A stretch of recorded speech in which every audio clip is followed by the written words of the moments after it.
Hi, welcome to another edition of Antique Radio Archaeology. In 1922, Lloyd Greene produced an article in the Boston Globe outlining the plans and giving instructions on how to build the Lloyd Greene concert receiver. Now, one of the things that I mentioned in a video that I did about a year and a half ago on that particular receiver was that the Chelsea Radio Company actually produced some of those legitimately through their regenerative receiver patent. Now, I've always wanted to get a hold of one, and I got real lucky at auction and was able to actually acquire two of them recently. So that's what we're going to do today, is start a restoration on getting at least one of these working. Now, neither one of them is in working condition. The parts are a mishmash of parts, so I think between the two I can get one working. The other one I'll just have to put on hold until I can acquire some of the missing bits and pieces. So let's go ahead and take a look at what we've got here and get started on this restoration. Okay, so here's what I've got. I've got these two. Let's start with this one here. This one has two of the correct knobs here. It has a correct knob here. This one here is too small. It's the same size as these two. I do have another replacement knob, so that's an easy fix. So that means all my knobs are good here. I am missing all my terminals, which that's not a big deal. Take a look in the back. Okay, now first of all, I'm missing the back panel. Inside, I've got the correct rheostat here. I've got the correct rheostat here, but it's in horrible shape. That's not a big issue because I do have a replacement here that I can use. Everything else is correct. So this one's looking as it might be the best candidate for restoration. However, this case has been up quite a bit, so I don't think I'm going to keep this case with this radio. But I am going to use this radio for the restoration that we're going to do today. Now, the other one here leaves a lot to be desired. I do have all the terminals, but that's easy. I can take all those and put them onto the other radio. I do not have the correct knobs here. These are correct. Now, I know they're different than the other one, and this one has a vernier. So they made these with and without the vernier. Because it has the vernier, there's a different type of knob that goes here that looks similar to these. Unfortunately, I don't have any of those. I'd need to acquire a couple, and I've no telling how long it'd take me to find those. As far as the back, this one does have the plate, which is great. That just slides right off. And inside I do have a tube. Doesn't sound like very good, but I've got the wrong rheostat here. This is where a Chelsea rheostat should be. Over here the potentiometer is here. It looks like it's in good shape. So I could actually use that one. No, that one's not correct either. That is a FADA one. And yeah, no, that's not good.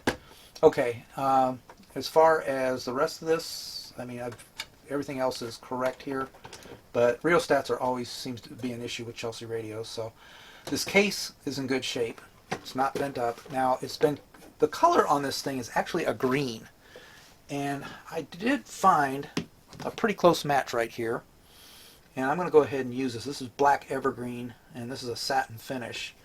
I'm not sure if this was satin or gloss. I believe it might have been a gloss, but I don't care. I think satin will work. It does have the regenerative receiver plate on the top of it. The other one did too. This front panel does have a crack in it.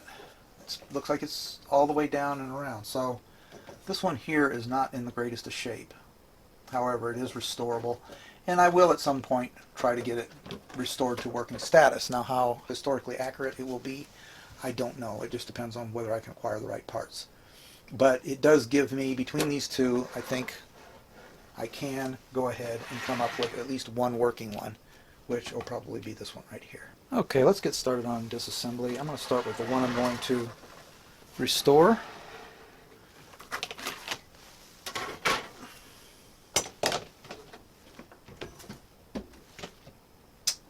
Looks like I do have a crack on this one as well. Not a big deal.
Now, if you notice, this was originally black behind the knobs. This whole panel should be black. This brown is caused through a vulcanization process where they use sulfur when they heat up the, this is hard rubber. And this is not a stain. This is actually the rubber itself is turning that brown color. And what causes that is ultraviolet light and moisture. So in order to get rid of it, there's only really one option, and that is to sand it off, this top layer that has this coloration on it. So we'll get into that here in a little while, and I'll probably do that on a separate video. But that would be part of the restoration of this faceplate.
That may not be a crack. I think that's just a scratch, which will be fine. So there you have it. It's the front panel. Those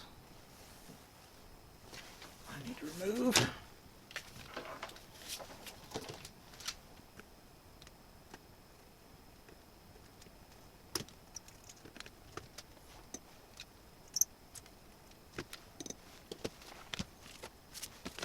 Okay, so I'm not going to disassemble this radio here. I am going to take this out of the case. I want to use this case on the other radio, and pretty much leave everything intact.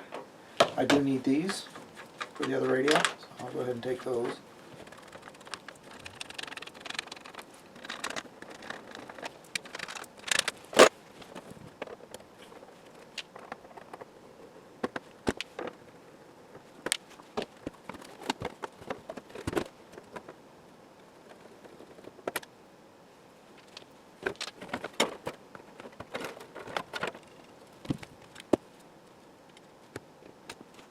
Okay, so I went ahead and put the old case back on this one. So this one here is the one that we're not going to use, and I'm going to go ahead and set that one aside, and we're just going to work on the one radio.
Alright, so obviously I have a problem here. I have several brakes on this rheostat.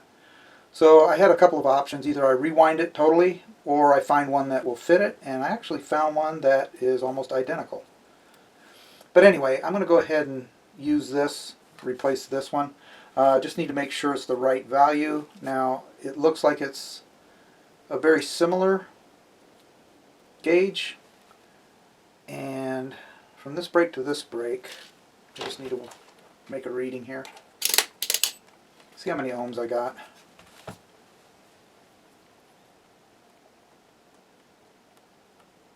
Okay, I'm reading about 1.8. There's 2 ohms right there. So 2 ohms from this brake to this brake. 1, 2, 3. So that means this whole thing was 8 ohms. And this one here,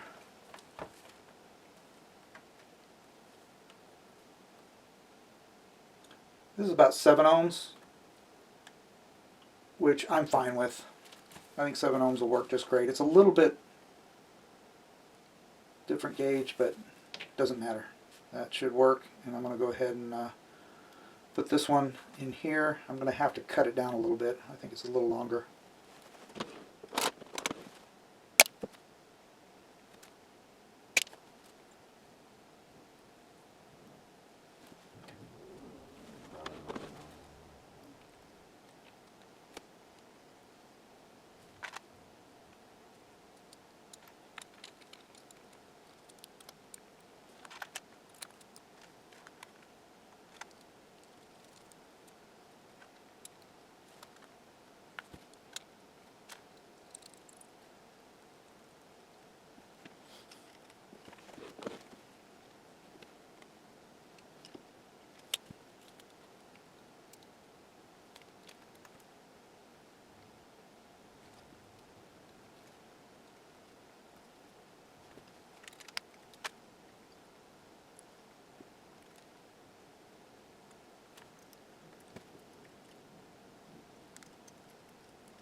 Okay, now that everything's all cleaned up, I think we can go ahead and start reassembly here.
As with any restoration, you're going to wind up with problems, and in this case I did. When I fired it up, I didn't have good selectivity, my volume was really low, I was really constantly in feedback, and didn't quite understand what was going on.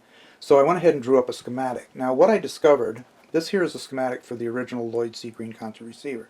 This one here is this restored one. Now what I discovered was your R3 here, each side of it, one side is tied to A minus, one side is tied to ground. A minus and ground were not connected together, and you're using B minus as your wiper arm. Now, because A plus B minus is typically hooked together, yes, that would work, but for some reason the A minus and ground being separated was kind of confusing. So I looked at the other receiver that I have, and it's wired like this. I have two other Lloyd C. Greene concert receivers, and they are wired exactly like this. Now, Lloyd C. Greene made it very clear that anyone that puts together his set or manufactures parts or whatever have to follow his guidelines in order for it to be considered a Lloyd C. Greene concert receiver. So, with that being said, I don't believe this was the way this was originally wired. So I went ahead, and what I did was I had ground connection from here over to this bus wire. Separated that. I went ahead and added a bus wire here from A minus to down here to ground, and tied it to the plate here, and basically cleaned it up a little bit. So now this is wired closer to this. Now there's a couple of minor things that Chelsea did, and this is the new schematic. As you can see, they're almost identical. However, here are the minor changes. The coil has 4 taps instead of 5, and the other change is that the grid leak basically ties from the grid to ground instead of being in parallel with the grid capacitor. So minor, and I think Lloyd C. Greene probably was fine with those two changes. So this is the way it is now wired, and we're going to go ahead and fire it up.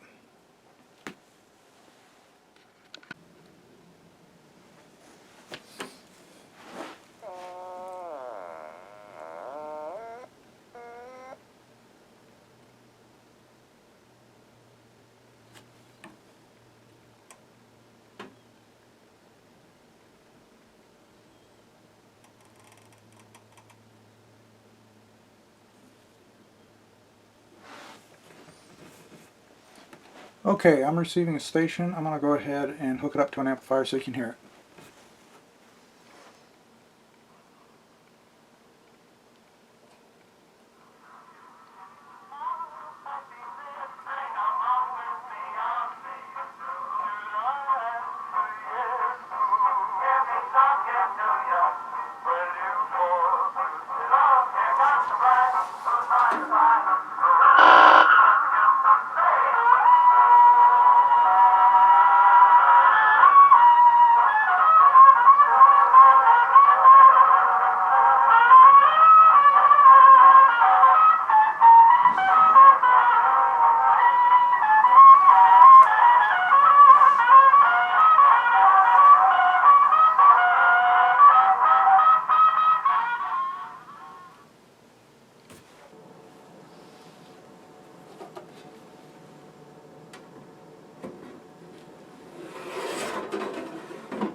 So yet another Chelsea radio has been brought back to life, and I really wish I could have done something about its counterpart.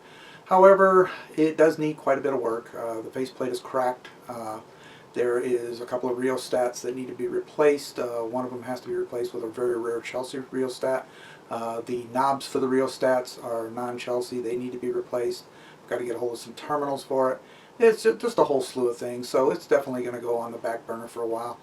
But I'm glad I was able to bring this one to its former glory, and I'm definitely looking forward to another Chelsea radio that I have on the bench right now. So I'd like to wish everybody happy restorations, and hope you enjoyed today's video. Hope to see you again next video.